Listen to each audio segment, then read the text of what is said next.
Shalom y bienvenidos a Vía Haftaj Israel, una frase hebrea que significa amarás a Israel. Esperamos que se queden con nosotros, ya que nuestro maestro, el Dr. Baruch, nos compartirá una enseñanza expositiva de la Biblia. El Dr. Baruch es profesor titular del Instituto Zera Abraham, con sede en Israel. Aunque todos los cursos en el instituto se imparten en hebreo, el Dr. Baruch se complace en compartir esta enseñanza en inglés con doblaje al español. Para más información, visítenos en amarasaisrael.org o descargue nuestra aplicación móvil Mi Estudio Bíblico. Aquí está Baruch y la lección de hoy. In this week's lesson, En la lección de esta semana, vamos a estudiar el arresto del Mesías. Fue un evento tan importante que el lugar donde arrestaron al Mesías era su lugar de oración. ¿Y quién lo arrestó? El gobierno. Creo que esto nos dice una verdad profética muy importante para todos. Nos muestra que en los últimos días, y vemos muchas semejanzas con lo que pasó hace 2000 años, al final del período del Segundo Templo, 40 años antes de la destrucción del templo, lo que hacía el gobierno de aquel entonces contra los que eran seguidores de la verdad. Y ese es un principio que debemos entender porque se presentará nuevamente en la historia. En los últimos días veremos que habrá una autoridad gubernamental que regirá todo el mundo, que se volverá en contra de aquellos que se someten a la verdad de Dios y los que basan sus vidas en el poder de Dios. Y quienes basan sus vidas en la verdad y el poder serán personas que oran. Tomen sus Biblias y vayan conmigo al libro de Mateo, capítulo 26. Como les mencioné, la semana pasada estudiamos al Mesías Yeshua, a Jesucristo, con sus discípulos en el lugar conocido como Gat Shemani, o en español, Getsemaní, y llevó a sus discípulos allí para orar. Y se llevó a Juan y a los 2 hijos de Zebedeo con él, de una manera más íntima, y les pidió orar y hacer vigilia con él. Y vemos que él sabía que la hora estaba cerca, que pronto lo traicionarían y sería arrestado. Y fue ahí cuando él oró para someterse a la voluntad de su Padre, humillándose a sí mismo, es decir, no haciendo su propia voluntad, sino la de Dios, y lo hizo para darnos el ejemplo a todos nosotros. Y cuando Él les estaba llamando la atención por no mantenerse despiertos y orar con Él, sino quedarse dormidos, les habló 3 veces y al final de la tercera vez, vemos que ocurrió algo. Vamos al verso 47, Mateo 26, verso 47. La palabra dice: Estaba él aún hablando cuando, he aquí, fue en ese momento en el que los estaba instruyendo acerca de la verdad, de cómo el mundo iba a tornarse en contra suya y de todos ellos, que debían mantenerse en oración con respecto al momento y a la situación en la que estaban. Les advirtió que debían ser fuertes y que no cedieran ante la tentación. ¿Y qué pasó? Fue en medio de todo esto que leemos, he aquí, Judas. Y claramente ese es Judas Iscariote, uno de los 12. Él era uno de los discípulos, pero sin duda fue conocido como el traidor. Volvamos al verso 47. Estaba él aún hablando, cuando he aquí Judas, uno de los 12, llegó, y con él mucha gente con espadas y palos. Y fíjense, ¿por qué fueron allá? Ellos fueron de parte de los líderes judíos, no del pueblo judío, sino de los líderes judíos. Y sabemos que unos días antes, había mucha gente alabando y exaltando a Yeshua y diciendo que Él era, sin duda alguna, el bendito que había llegado a este mundo. Pero ahora, pocos días después, vemos que se acercaba la Pascua. Recuerden lo que había dicho Yeshua. Como estaba escrito, él afirmó su rostro para ir a Jerusalén y dijo: iré a Jerusalén para la Pascua. La Pascua es la fiesta de la redención, pero también se relaciona con la muerte. Y él dijo que sería traicionado, entregado a los jefes de los sacerdotes y a los ancianos, que sería crucificado y moriría. Pero al tercer día resucitaría. Esto está a punto de cumplirse. Sigamos leyendo. Él está en el jardín del Getsemaní. Apareció esta multitud de gente que fue hacia él con espadas y palos de parte de los sacerdotes y los ancianos del pueblo. En otras palabras, del gobierno judío bajo el dominio de los romanos. Verso 48. Lo siguiente que vemos aquí es que se enfatiza a un hombre, el mismo que nombramos hace poco. Hablamos de Judas Iscariote, el que lo traicionó. Literalmente el verso 48 dice: pero el que lo está traicionando está en tiempo presente, en gerundio, para describir lo que está haciendo. Y en este momento vemos que ese hombre lo estaba traicionando. Y noten algo más. En la segunda parte del verso 38 dice: y les dio a ellos una señal. ¿A quiénes? A esa multitud, a los siervos del jefe de los sacerdotes y de los ancianos del pueblo, que les eran proporcionados por el imperio romano. Les dio a ellos una señal diciendo: al que yo bese, ese es. Esta es una señal de afecto. Un beso demuestra afecto, amor. Y fue muy triste que Judas usara ese tipo de señal que demuestra amistad a fin de traicionar a Yeshua. Y lo que vemos es una verdad bíblica muy importante. Judas se relaciona con Satanás. Sabemos por otro evangelio que una de las razones por las que Judas, quien amaba el dinero, acudió al jefe de los sacerdotes fue porque cayó en la tentación. Fue con ellos como vimos antes y preguntó: ¿qué me darán a cambio de que yo lo traicione?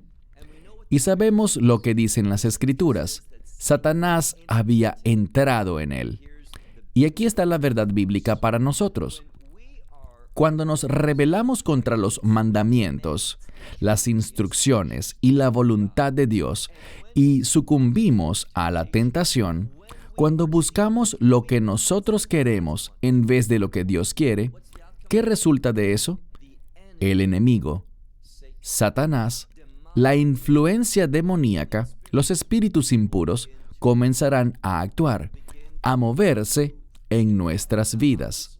Obviamente, si eres creyente, si estás lleno del Espíritu Santo, no podrás ser poseído por los demonios. Pero Judas no era un creyente solo porque fuera uno de los 12. Ninguno de ellos había llegado a una fe salvadora para ese momento, puesto que vemos teológicamente que cuando una persona es creyente, el Espíritu Santo entra en esa persona. Eso no le había pasado a ninguno de los discípulos. De hecho, no sucederá sino hasta después de la resurrección. ¿Por qué?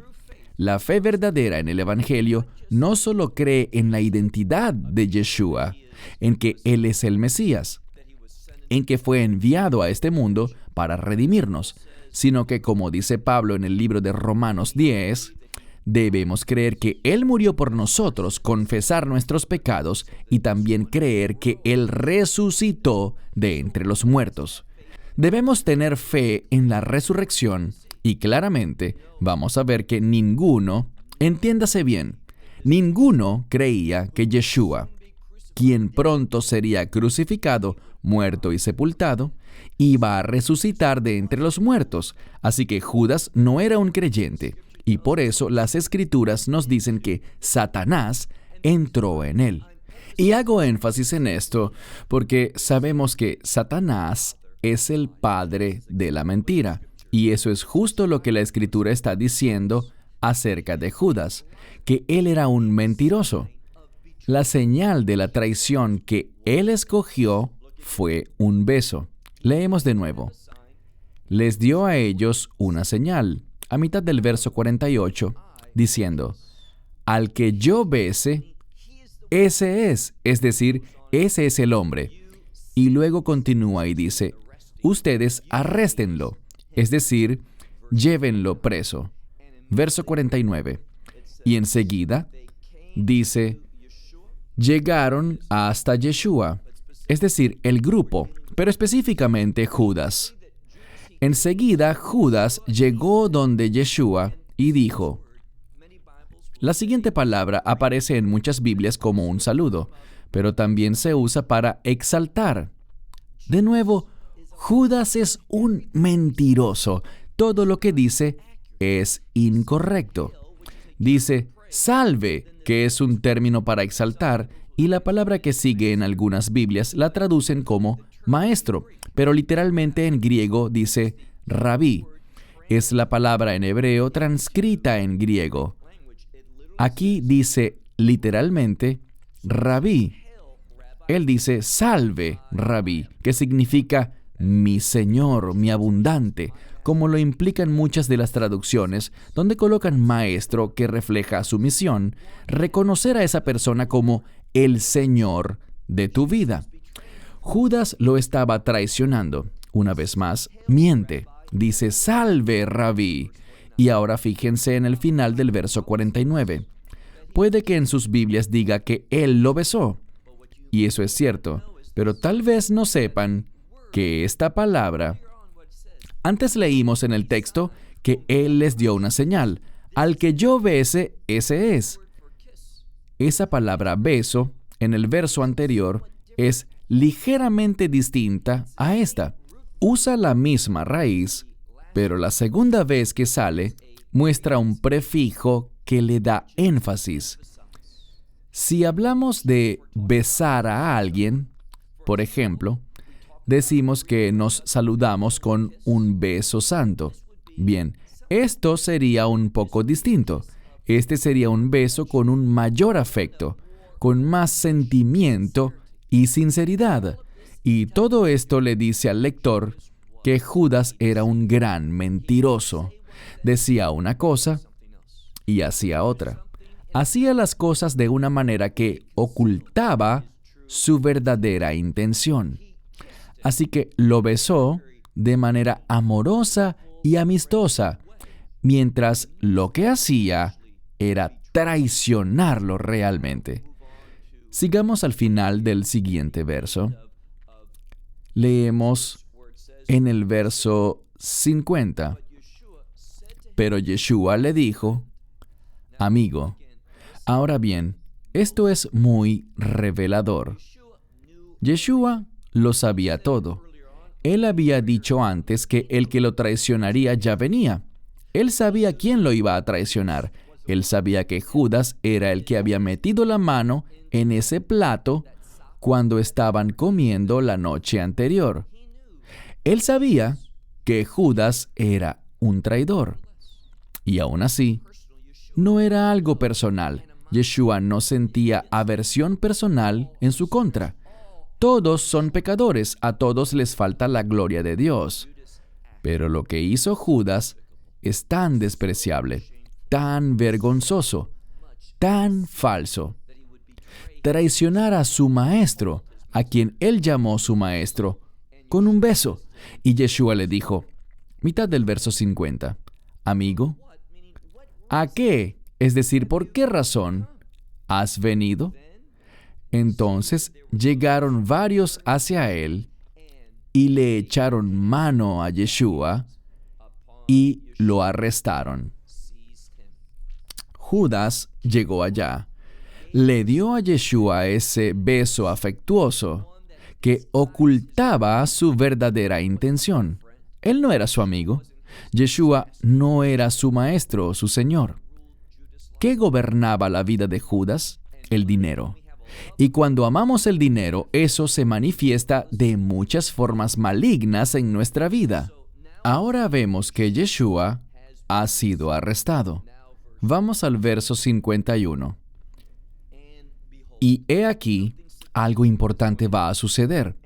Y he aquí, uno de los que estaban con Yeshua, extendiendo la mano, sacó su espada e hirió, esto es importante, hirió al siervo del sumo sacerdote. Aquí se hace énfasis, es decir, el autor del Evangelio, que en este caso es Mateo, quería que tú y yo supiéramos que este discípulo, ese que estaba con Yeshua, y sabemos que era Pedro por otro evangelio, que Pedro sacó su espada e hirió específicamente, fuera a propósito o no, pero hirió y le cortó, es lo que dice la Escritura, hirió al siervo del sumo sacerdote y le quitó la oreja. Con respecto a este verso, diré dos cosas. Sabemos por otro evangelio lo que pasó. Yeshua tocó la oreja. No dice que recogió la oreja que le cortó, solo dice que tocó al hombre, al siervo, y lo sanó. Y esto implica que no solo sanó la herida, sino que hubo una restauración, es decir, que había una oreja nueva en su lugar. Eso es lo que significa la sanación. Piensen en esto. Ese era el siervo del sumo sacerdote, no de cualquier sacerdote, sino del principal. Él iba a regresar, en este caso lo veremos la próxima semana, con el sumo sacerdote que era Caifás. Imaginen el relato que hará. ¿Sabes? Uno de los discípulos me cortó la oreja, y el sumo sacerdote le dirá, tal vez, yo la veo perfectamente bien. Sí, respondería él, ese hombre llamado Yeshua, Jesús de Nazaret, simplemente me tocó donde estaba la herida y fui restaurado. Fui sanado. Vaya testimonio. Ahora, el segundo punto es con el significado de la oreja. ¿Qué va a hacer el sumo sacerdote? ¿Qué va a hacer el siervo del sumo sacerdote? ¿Van a escuchar? Y aquí digo escuchar en el sentido de oír para obedecer. ¿O van a persistir en su rebeldía? Y en realidad, esa es una buena pregunta para todos nosotros. ¿Vas a escuchar la verdad de la palabra de Dios y responder a ella con obediencia, poniendo la fe en acción, pasando a ser un recipiente, un instrumento del Dios viviente y sus propósitos? ¿O te rebelarás contra Él? Esto lo digo a menudo y lo diré de nuevo. Si obedeces a Dios, cuando vayas, después de morir, al reino de Dios, te alegrarás eternamente por haber tomado esa decisión. Pero si haces caso de esas falsas voces que están en la mente de la gente cuando los retan a aceptar el Evangelio, no, eso es solo un cuento, eso no es para ti. Los que aceptan eso son débiles, esa no es la verdad. Y todas esas excusas. Si tú, escucha con atención, si tú rechazas el Evangelio, si no confiesas tus pecados, si no pones tu esperanza en Yeshua, si no aceptas su sangre, si no dejas que la verdad por la que Él murió, fue sepultado y resucitó, impacte tu vida, si no lo recibes a Él, te arrepentirás de eso eternamente. Y una vez que dejes este mundo, cuando dejes de respirar, no habrá nada que puedas hacer para cambiar el lugar donde estarás por la eternidad. No cometas ese error tan desastroso. Dobla tus rodillas ante Dios. Ora en este momento para tomar esa decisión de invitarlo a Él a tu vida, ese que murió por ti, ese que resucitó de entre los muertos. Pon tu esperanza en Él y nunca lamentarás haberlo hecho. Seguimos leyendo. Dice que ellos lo arrestaron y se lo llevaron. Pedro sacó su espada e hirió al siervo del sumo sacerdote, cortándole la oreja. Verso 52. Entonces Jesús le dijo, hablándole a ese discípulo, le dijo, guarda tu espada, porque los que tomaren la espada, a espada morirán. Verso 53. Dijo, ¿acaso piensas, en otras palabras, no te das cuenta de que yo puedo? Lo que dice literalmente es, ¿crees que no puedo ahora llamar? La versión Reina Valera dice orar, pero no es la palabra orar, es simplemente llamar. Llamar a mi Padre. Esto habla de su divinidad. ¿Acaso no sabes, en otras palabras, que puedo llamar a mi Padre y Él me respaldaría? Es decir, pondría ante mí más de 12 legiones de ángeles. Por tanto, eso es lo que dijo que podría hacer, pero agregó, si lo hiciera, ¿cómo se cumplirían las Escrituras? Y esto nos dice algo, más que ninguna otra cosa. Al ver a Yeshua, ¿qué le interesaba a él? Que las Escrituras se cumplieran. Ese es el mensaje para ti y para mí, que vivamos la vida de manera que actuemos en cumplimiento de las Escrituras. Así que él dice, ¿cómo se cumplirían las Escrituras? Pues es necesario que así sea. Y esa palabra necesario significa que no hay otra manera. Tiene que ser así. Verso 55. En esa hora, es decir, en ese mismo momento, Yeshua le dijo a las multitudes, y hay un cambio en la palabra multitudes, ahora está en plural.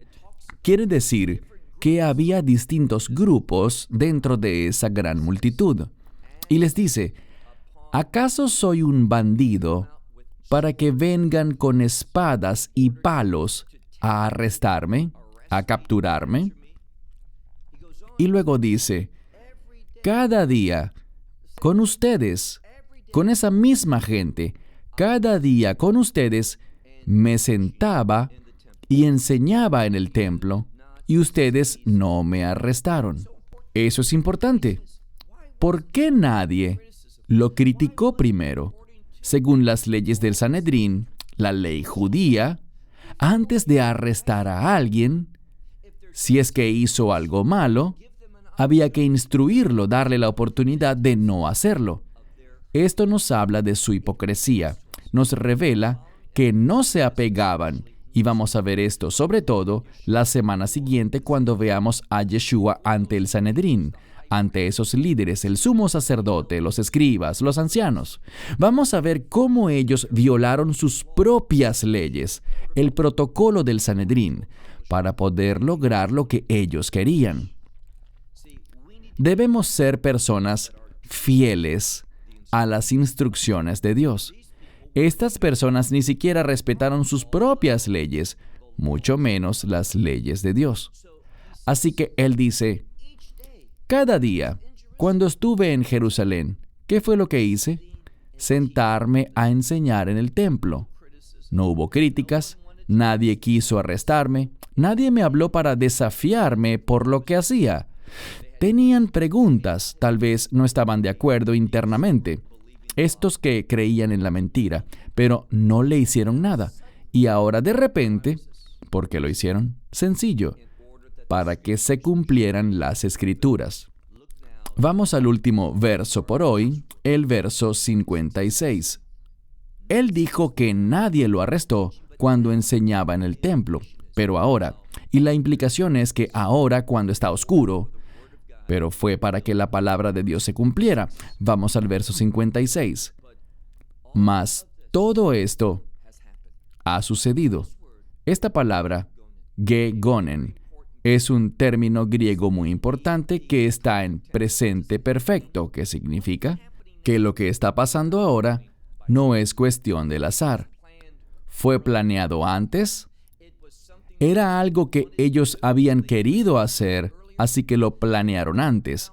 Ahora lo están realizando y el presente perfecto también refleja que esto tiene implicaciones. consecuencias a futuro. No se equivoquen. Lo que está por pasar tiene la mayor de las consecuencias para el futuro, porque todo esto se trata de la muerte, la sepultura y la resurrección, la razón por la que vino el Mesías a este mundo. Todas estas cosas han sucedido, han pasado, para que las Escrituras... ¿De quién? De los profetas. Esto lo resalté en mi Biblia por una razón. Si me escuchan a menudo, sabrán que hago énfasis en las profecías. ¿Por qué? Por esa gran conexión, esa relación inherente entre las profecías y el entendimiento de las palabras y la obra del Mesías. Y ahora vemos una prueba bíblica que lo respalda. Dice que todo esto ha sucedido, está sucediendo, y la implicación de eso es que todo ha pasado. ¿Por qué? Para que las Escrituras de los profetas se cumplan. Muy importante. ¿Y cómo concluye este verso y nuestra lección de esta noche? Veamos al final. Entonces los discípulos, todos los discípulos, ¿qué hicieron? Lo abandonaron y huyeron. Ahora bien, hay que resaltar aquí dos cosas. Vemos el énfasis que hacen las Escrituras en los profetas. En estrecha conexión con eso hay otra cosa. Todos los discípulos. Noten que no dice todos sus discípulos. Estamos hablando de sus discípulos, pero el énfasis solo está en discípulos. Fueron llamados a ser discípulos, pero no se comportaron como tal. Ellos huyeron. Y esa palabra podría ser irse, pero podría significar abandonar, renunciar. ¿Y por qué? No lo tomaron en serio cuando les dijo que oraran. No lo hicieron. Y con esto cierro. Fue por su falta de entendimiento profético.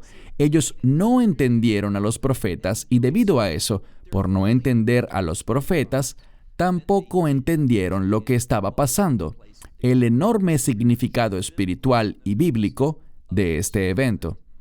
Y por eso es tan importante que tú y yo estudiemos las profecías. Pídele a tu pastor, a tu líder espiritual, que comparta contigo las verdades proféticas. Eso es fundamental para poder seguir fielmente al Mesías, Yeshua.